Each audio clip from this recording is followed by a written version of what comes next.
আসসালামু আলাইকুম। সুপ্রিয় শিক্ষার্থীবৃন্দ, আশা করি সকলে অনেক ভালো আছেন। আজ আমরা নতুন একটি ক্লাস নিয়ে আপনাদের সাথে হাজির হয়েছি। আজ আমরা আলোচনা করব অনার্স প্রথম বর্ষ পরীক্ষা 2023 অনুষ্ঠিত হবে 2024 সালে শেষের দিকে।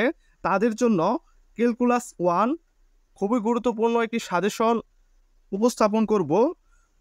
তো ভিডিওটি শুরু করার আগে আমার চ্যানেলে যদি কোনো দর্শক নতুন হয়ে থাকে তাহলে অবশ্যই চ্যানেলটি সাবস্ক্রাইব করবে আর পরবর্তী ভিডিও নোটিফিকেশন সবার আগে পাওয়ার জন্য পাশে থাকা বেল আইকনটি অবশ্যই বাজিয়ে দেবে। তো আমাদের সাজেশন থেকে ইতিমধ্যে কেমন কমন পড়ে তা ইতিমধ্যে তোমরা প্রমাণ পেয়ে গেছো। আর যারা এখনো জানো না তারা আমাদের ফেসবুক গ্রুপ থেকে অবশ্যই জেনে নিবে এবং বিভিন্ন পোস্ট দেওয়া আছে সেখান থেকে আমাদের সাজেশন থেকে কেমন কমন আসে তা দেখে নিবে। তো আজকের আলোচনার বিষয়টি হচ্ছে ক্যালকুলাস 1 সাজেশন 2024 সালের পরীক্ষার্থীদের জন্য প্রথম বর্ষ পরীক্ষা 2023। আমরা তোমাদের জন্য খুব শর্ট টেকনিকে মাত্র 15টি প্রশ্ন দেব। এই 15টি প্রশ্ন থেকে তোমরা কমন পাবে ইনশাল্লাহ। ফার্স্ট ক্লাসের মার্কস এই 15টি প্রশ্ন থেকে কমন পাবে। আমরা গত বছর 15টি প্রশ্ন দিয়েছিলাম এবং 15টি প্রশ্ন থেকে 8টি প্রশ্ন হুবহু কমন ছিল। ইতিমধ্যে সেই ভিডিও আপলোড করা আছে, তোমরা চাইলে সেখানে মিলিয়ে দেখতে পারো। তো চলো কথা না বাড়িয়ে মূল আলোচনা যাওয়া যাক। আমরা যে প্রশ্নগুলো দিয়েছি খুবই কমন উপযোগী প্রশ্ন। এই প্রশ্নগুলো তোমরা খুবই মনোযোগ সহকারে পড়বে। 1 নম্বর যে প্রশ্নটি দেওয়া হয়েছে, প্রশ্নটি হলো লিবনিজের উপপাদ্য বর্ণনাসহ প্রমাণ করো। একটি খুবই গুরুত্বপূর্ণ প্রশ্ন। 2 নম্বর প্রশ্নটি হলো মূল নিয়মে এক্স এর সাপেক্ষে লন সাইন এক্স এর অন্তরক সহগ নির্ণয় করো। 3 নম্বর প্রশ্নটি হলো বিটা ও গামা ফাংশনের মধ্যে সম্পর্ক প্রতিষ্ঠা করো। এই প্রশ্নটি অন্যভাবে আসতে পারে, অন্যভাবে যদি আসে তাহলে এভাবে থাকতে পারে, ফার্স্ট ওয়েলারিয়ান ও সেকেন্ড ওয়েলারিয়ান এর মধ্যে সম্পর্ক স্থাপন করো। প্রশ্নে বিটা ও গামা ফাংশনের মধ্যে সম্পর্ক এভাবে প্রশ্নটি আসতে পারে, অথবা ফার্স্ট ওয়েলারিয়ান ও সেকেন্ড ওয়েলারিয়ান এর মধ্যে সম্পর্ক স্থাপন করো, এভাবেও থাকতে পারে। তো যেভাবেই থাকুক উত্তরটা কিন্তু সেম, একই। এখন 4 নম্বর প্রশ্নটি হলো গড় মান উপপাদ্য বর্ণনাসহ প্রমাণ করো। এটি এভাবে থাকতে পারে মধ্যমান উপপাদ্য বর্ণনা প্রমাণ করো, মানে গড় মান বা অথবা মধ্যমান দুইটা কিন্তু একই জিনিস। গড় মান বা মধ্যমান উপপাদ্য বর্ণনাসহ প্রমাণ করো। 5 নম্বর প্রশ্নটি হলো এখানে আমরা 3টা প্রশ্ন দিয়েছি এই পাঁচের ক্ষেত্রে, কারণ একটা পারলে তোমরা 3টাই পারা যাবে, তাই সেম ক্ষেত্রে 3টা কিন্তু খুবই গুরুত্বপূর্ণ। এখান থেকে একটা থাকার সম্ভাবনা 100%। লঘুকরণ সূত্র প্রতিষ্ঠা করো। কাদের লঘুকরণ সূত্র? 1 নম্বর হচ্ছে integration cos to the power n x dx। 2 নম্বর প্রশ্নটি হলো integration tan to the power nx dx। 3 নম্বর প্রশ্নটি হলো integration sec to the power nx dx। এখানে যে আমরা 3টা প্রশ্ন দিচ্ছি, একটা তোমরা অবশ্যই কমন পাবে। এখানে cos to the power nx dx এই ম্যাথটা যদি তোমরা ভালো মতো পড়ো তাহলে বাকি দুটো আছে সেটুকুও তোমরা খুব ভালোভাবে পারবে। সেজন্য আমরা 3টা ম্যাথ একসাথে দিয়েছি।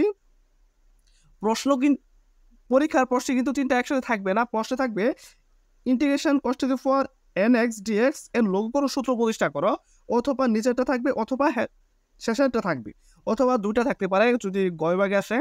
তো যেভাবে 100 না কেন তোমরা আশা করি উত্তর করতে পারবে। এখন আমরা চলে যাব 6 নম্বর প্রশ্নে।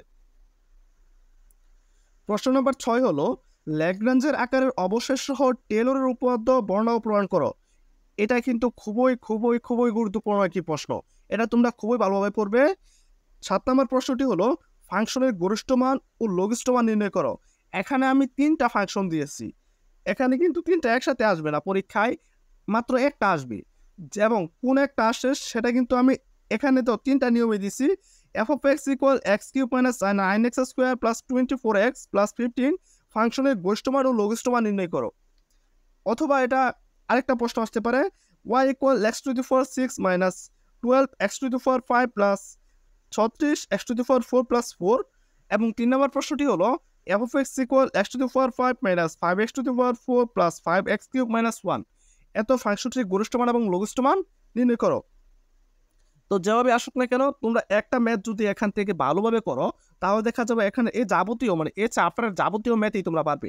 মানে এই ম্যাথটা যদি তোমরা ভালোভাবে করো বাকি যে দুটো ম্যাথ আছে সেই দুটাও তোমরা ভালোভাবে পারবে।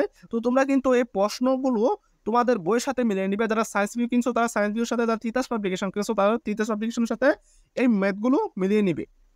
তো চলো আমরা পরবর্তী ম্যাথে চলে যাই। আমাদের কিন্তু ইতিমধ্যে অনার্স প্রথম বর্ষের নন মেজর ফিজিক্স এক সাজেশন সমাধান তৈরি আছে। তোমরা চাইলে আমাদের কাছ থেকে স্বল্প মূল্যে হাদিয়ায় তোমাদের ইচ্ছা মতো হাদিয়ায় দিয়ে আমাদের কাছ থেকে সংগ্রহ করতে পারবে।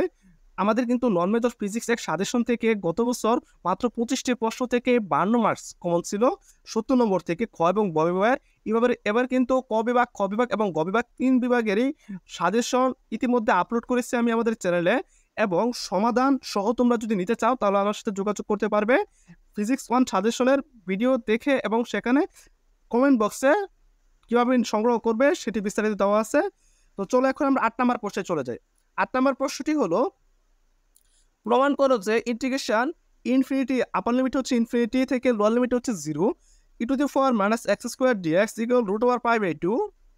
9 নম্বর প্রশ্নটি হলো, দুইটা প্রশ্ন এখানে, ডোমেন ও রেঞ্জ নির্ণয় করো। কাদের? 1 নম্বর হচ্ছে √x² - 4x + 3, 2 নম্বর হচ্ছে f(x) = x/(x)। এখানে দুইটা থেকে তোমরা একটা কমন পাবে। এটা খুবই গুরুত্বপূর্ণ ভিডিও, দুটোটা তোমরা খুবই মনোযোগ সহকারে করবে। ডোমেন ও রেঞ্জ এখানে কিন্তু দুটো একসাথে থাকবে না, এখানে প্রশ্ন থাকবে তোমাদের এভাবে √x² - 4x + 3 ফাংশনের ডোমেন ও রেঞ্জ নির্ণয় করো, অথবা থাকবে f(x) = x/(x) ফাংশনের ডোমেন ও রেঞ্জ নির্ণয় করো। তো যেভাবেই থাকুক না কেন তোমরা যদি একটা ম্যাথ ভালোভাবে করো তাহলে কিন্তু এই টাইপের যাবতীয় সকল ম্যাথই পারা যায়। এখন চলো 10 নম্বর ম্যাথে।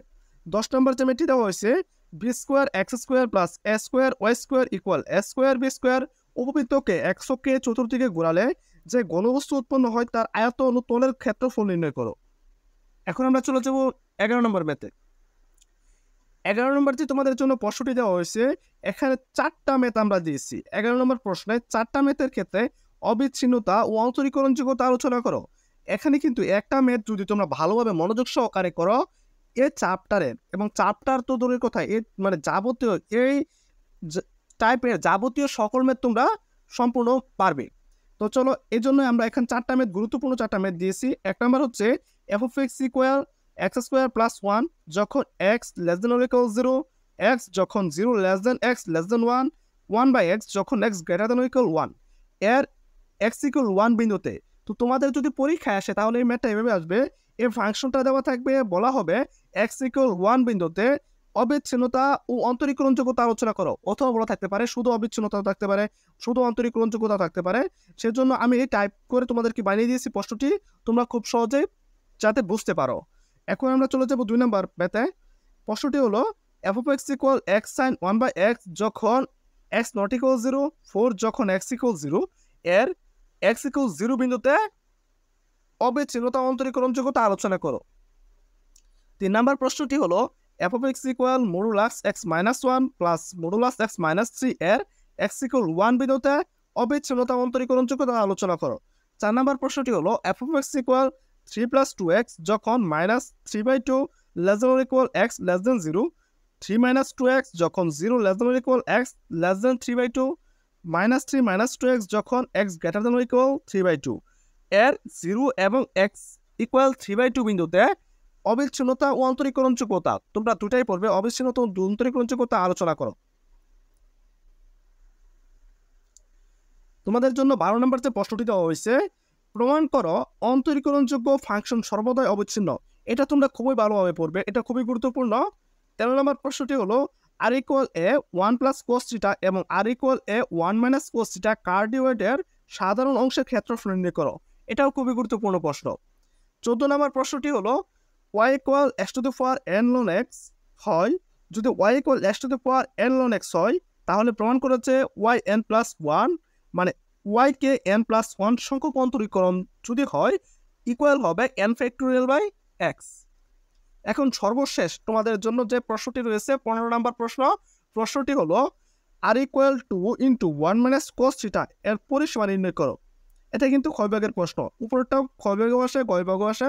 তো আমি কিন্তু এই সাজেশনটি খ বিভাগ এবং গ বিভাগ মিলিয়ে দিয়েছি, মানে তোমরা ফার্স্ট ক্লাস পাওয়ার জন্য এই 15টি প্রশ্ন যথেষ্ট। তোমরা যদি এই 15টি প্রশ্ন খুব মনোযোগ সহকারে পড়ো তাহলে আশা করি সকলে ফার্স্ট ক্লাসের উপরে পাবে, মানে A- পর্যন্তও পাবে এবং A+ও পেতে পারো, এখান থেকে কমন পড়তে পারে। তো আশা করি আজকের সাজেশনটি দ্বারা সকলে উপকৃত হবে। তো এরকম নিত্য নতুন গুরুত্বপূর্ণ ভিডিও পেতে আমাদের চ্যানেলটি অবশ্যই সাবস্ক্রাইব করে রাখবে। দেখা হচ্ছে পরবর্তী নতুন কোনো গুরুত্বপূর্ণ ভিডিও নিয়ে। সকলের সুস্থ থাকবে, ভালো থাকবে। আল্লাহ হাফেজ।